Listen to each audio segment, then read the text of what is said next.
When and why might we want to choose a knot other than a flat overhand bend for joining two ropes in a climbing context? Hello everyone, I'm Jason. A few months ago, we did a video that went deep into the flat overhand bend, sometimes called the offset overhand bend. We talked about the forces it could take, the ease of tying the knot, the ease of checking the knot, the ease of untying the knot after it's weighted, and the likelihood of the knot getting stuck when pulling the rope, all relative to other options. By far, it's the knot I use most of the time. It's the combination of those characteristics that make this the knot of choice for many climbing guides and associations when performing a double strand rappel. That is specific to a double strand rappel, but frankly, that's the rappel we do most often in climbing contexts. There are times, however, when we do single strand rappels, and in a subset of these situations, the flat overhand may not be the best choice. Let's talk about why and how to recognize those situations where a different joining knot might be called for. The predominant reason climbers use the flat overhand when people who do a lot of single strand rappels, like canyoneers, do not, is that for some single strand rappels, the bend is taking the full weight of the load, while in a double strand rappel, the bend is only taking half the load, which is probably only body weight plus gear for the full load amount. If we assume a flat overhand rolls at around 4 kilonewtons, give or take, which is about 900 pounds, then with a double strand rappel, we can go up to around double those numbers before the bend will roll. If we assume a person with gear on rappel weighs the UIAA testing weight of 80 kilograms, or about 175 pounds, then we have 3/4 of a kilonewton, cut in half due to the double strands, so 3/8 of a kilonewton on the bend. At 4 kilonewtons before the knot rolls, that's about a 10 times safety margin if we assume the person rappelling is doing so smoothly and not bouncing or shocking the system. If we do bounce and shock the system, or if we have a unique circumstance like losing control of the rappel and then the backup catching after a drop, we have plenty of safety margin to take those forces. Well, the simple math then is if we are on a single strand, that cuts the margin in half, so about 5 times safety margin. Start throwing in other mistakes like accidentally starting with slack in the system, and we might be down to 2 times safety margin. Things start feeling a bit too close for comfort. So if we are doing a single strand rappel that puts all the weight on the bend, maybe another joining bend is needed to keep that safety margin up. But we are climbers, not canyoneers, so when does that happen? If we are rappelling with a tagline, for instance, maybe we put in a block, and you can watch another video we did on some options like knot blocks, carabiner blocks, and reap schnorr hitches, along with their pros and cons. We are on a single strand rappel, but the skinnier tagline isn't holding the rappel weight, only the true climbing rope, so we aren't weighting the join with the rappel. We only weight the knot with the very low forces of pulling the rope. If we are using 2 twins or doubles, why not just do a double strand rappel? Well, maybe we're on a team of 3 and sending down the first 2 climbers at the same time so as to speed up our descent. In that case, it's common practice to fix each strand with either the third person's belay device or with a knot for each strand that takes the forces. Either setup saves the joining bend from taking the full force, or maybe any force, of the rappel. However, there could be a circumstance where we have a high likelihood that we could have a joining bend get stuck if we have to pull that bend through, say, a terrain hazard when we pull the ropes. So, assuming we have more than enough rope on both sides for the rappel length, we may want to move the bend to the other side of the hazard.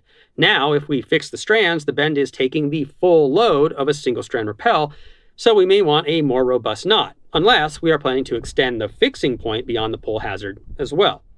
Another circumstance that I have experienced that has placed full load on the joining bend is that we are lowering a climber more than a double-stranded rappel can reach.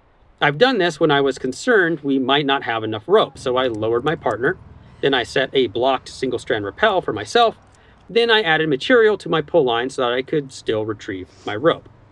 A very similar dynamic can show up in some rescue situations. If it becomes advantageous for us to lower a victim an entire 2 rope lengths in order to eat up the descent faster, then we have the same load dynamics we just discussed. And while that might happen far more frequently once a larger group is affecting the rescue, moving the victim 2 stations at a time where other helpers are waiting, it can happen in small teams too. Just look at touching the void. Another rescue situation that is relevant might be a tandem rappel. We did a video on this technique as well. In this case, even with an ambulatory victim, we have still roughly doubled the load. So, single strand or not, If we are significantly increasing loads for any reason, we are cutting into that safety buffer again. Maybe time for another knot. We can also run into situations where the knot itself is weaker. It actually takes a lot to do this, as the flat overhand gets stronger when we use ropes of different diameters, within reason. But we could move outside standard practice using a very skinny and very slippery tagline. I give an example of this in another video with, yes, another link. In this case, yeah, we are only using this knot to pull the rope, but if we imagine our rope getting stuck a bit, we might tug our way to enough force to make the standard flat overhand fail. If that happens, our tagline falls to us and our rope potentially takes a loose overhand up to the rappel point where it might get stuck, but is far too weak for us to ascend the rope. And finally, an edge case. I put in a top rope on a pitch that is so tall that it required joined ropes. In this case, we are worried about cyclical loading over the course of a long day.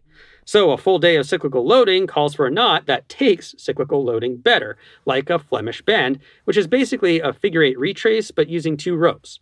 Careful though, this is not tying a figure-8 with the 2 rope strands running together.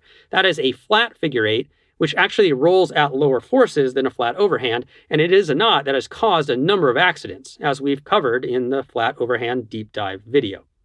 But outside of that top rope use, what joining bends do I go to if I find myself in one of those various descent circumstances? Well, I typically use a Gibbs or a half Gibbs, and we just released a short that shows how to tie these 2 knots. Yep, another link in the description.